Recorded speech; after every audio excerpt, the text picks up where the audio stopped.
What's going on, everybody?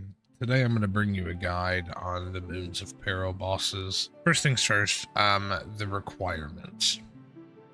You will have to complete the Perilous Moons quest, which has a requirement of 48 Slayer, 20 Hunter, 20 Fishing, 20 Rune Crafting, and 20 Construction. You will also have to have completed Twilight's Promise and Children of the Sun, since this is a Varlamore boss. Now, I personally don't recommend really even starting to do these bosses until you have at least 50 cooking and 50 herb lore, so that way you can utilize the resources that are inside of it. Also recommending that you don't do this until you are 70 in attack, strength, and defense, because you're going to be meleeing the whole time. 770 prayer and piety unlocked is also pretty good, and if you're not an Iron Man, I recommend using thralls. I'm going to bring thralls with me in this trip, but it's really because I'm trying to get the combat achievement to do it in under 6 minutes. So as an Iron, though, it is a lot of blood runes to use. I'm almost out, as you can see, so I don't know that I would have used thralls as much in the past, but again, that's just personal preference. If you don't mind, or you have the rune crafting level to get the bloods, then go for it. All right, so the items that you want to bring with you want to bring the best crush, slash, and stab weapons that you have. Now, again, being an Iron Man, I don't really have a good stab weapon, so I'm just going to use the zombie axe. On slash, it will do just fine. The other alternative is bringing a D-skim and using it in stab, but I don't find that that is better than just using a zombie axe. Also, if you have a strong, heavy-hitting weapon, bring that. You're also going to want to bring runes to cast thralls if you're going to use thralls, Book of the Dead, a rope, a big net, and a pestle and mortar, and then I always bring a dragon dagger as a special weapon. And then I've been lucky enough to get the Blood Moon weapon, so I use that as a crush weapon. So once you have all those, as far as gear is concerned, I really wouldn't do this until you have some Barrows items unlocked. So in the helm slot, we're going to go Barrows item in chest and legs, and then your best defensive boots, ring. So I bring Ring of the Gods. I don't have a Berserker ring yet, but you could bring that. I bring the Dragon Defender for the strength. Fire Cape, a blessing, and then Barrows gloves as well. So best defensive armor, because the Blood Moon heals a lot based on how much damage it does to you. So you just want to be really tanky through this. So how you'll get here is once you're in Varlamore, it's all the way here on the left side. If you did the quest already, you'll have already run through this. If you've done any of the bone shard mining and gotten the calcified moths, you can use those to teleport right here. I'm going to get to Camtorum, and then that's here where we're at, and then the entrance is here on the north side, and then that's going to bring us into the chamber.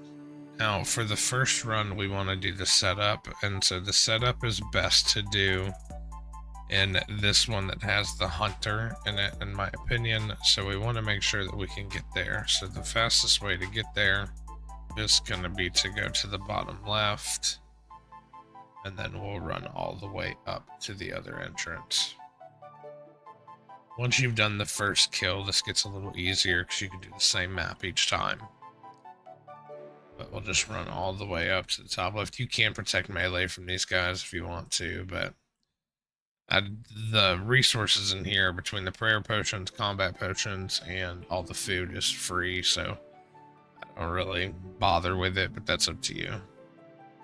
Once you've completed the quest too, if you're running out low on energy, you can make a cup of tea at the cooking stove, and then that will restore your run energy for you.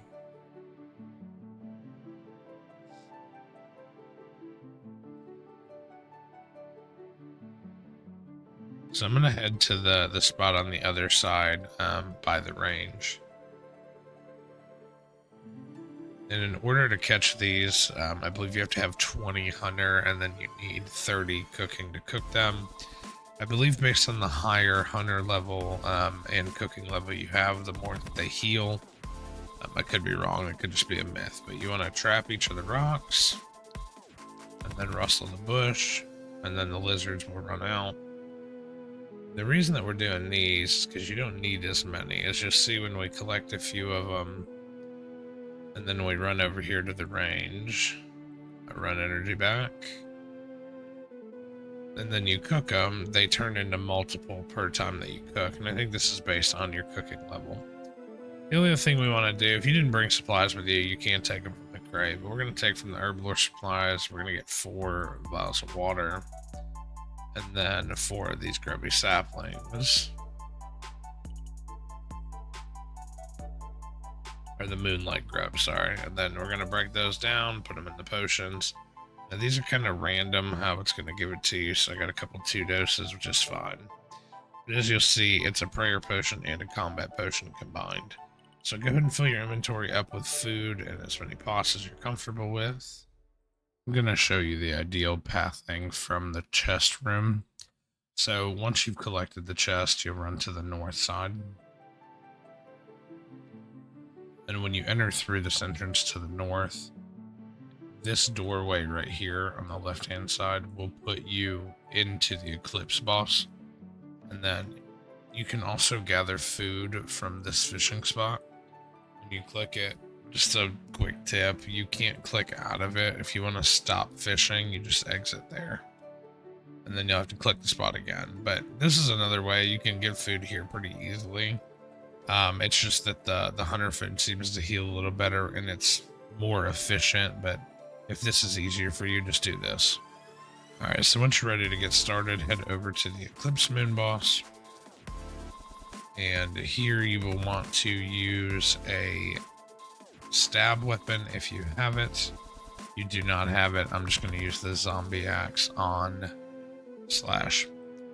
Now you'll see all of the tile markers that I have marked here are a little weird when you're first doing this, but things to remember is when you're out of the clone phase, that's where it's going to start. And then outside of the, I call it the bomber phase, but when the bomb goes around, that's where it'll start. These tiles in the center will make sense, and so the outer ones soon. You want to be standing on the glowing tiles at all times. Boss will strike you 2 times, and on the second it will move to the next moon, and this should always go around in a clockwise motion.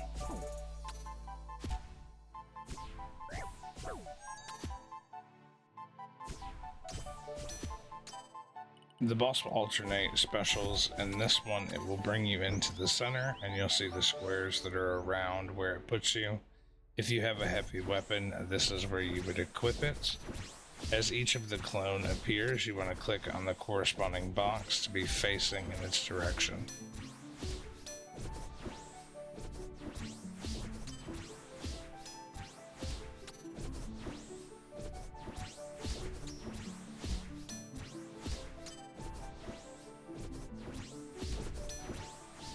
When this orb appears, you just want to make sure that you are staying behind it.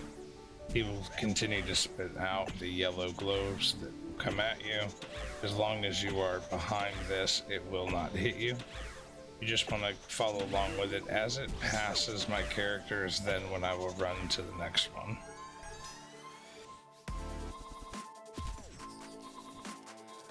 Once you kill the Eclipse boss, the next will be the Blue Moon, and it will be to the northeast of where you will spawn in. This is where you can also restore your energy.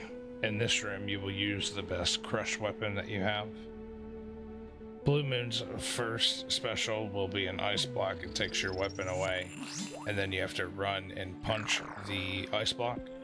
You will be able to punch it typically 2 times, and then you will see the ice appear on the floor. You want to avoid the ice on the floor to avoid taking any damage. Once you destroy the block, your weapon will be granted back to you, and then the tile that is marked ice phase that you see here is where the encounter with the boss will start.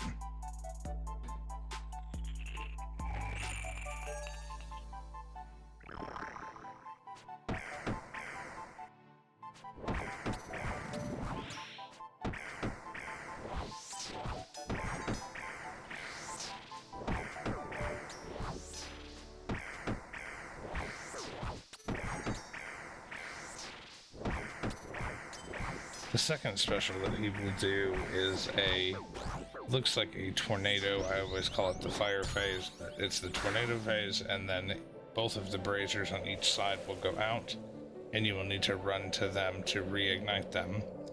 If you get hit by one of these tornadoes, it will make your character walk instead of run. If you get hit by one, the quickest thing to do is hold down control and click to the other side, and your character will run even if the run energy is disabled.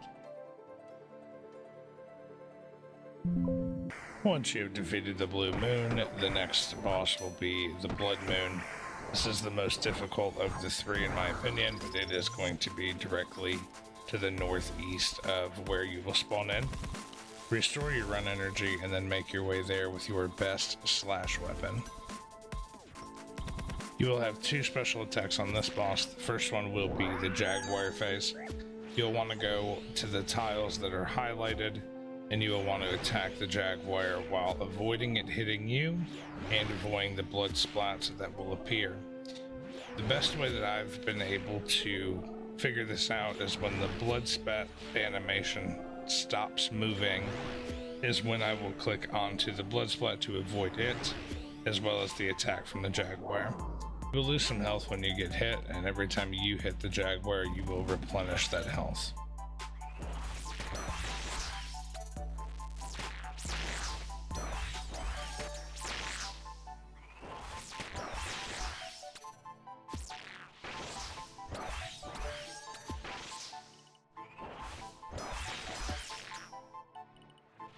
The second special is a blood rain attack. It'll pop down. You just want to avoid what's on the floor.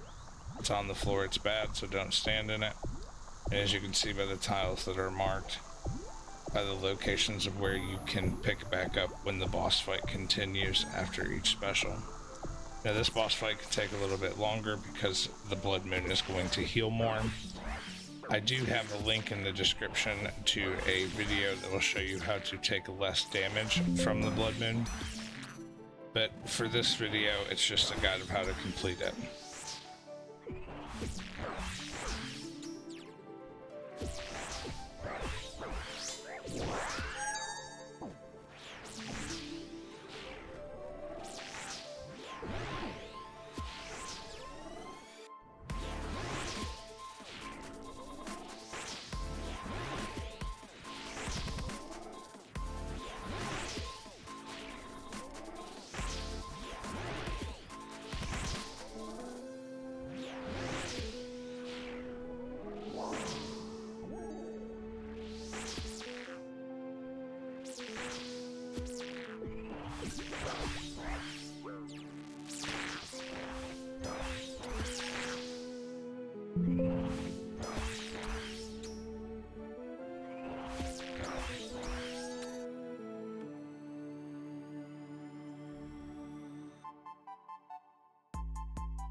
Thank you for watching this video, especially if you got this far. Really do appreciate it.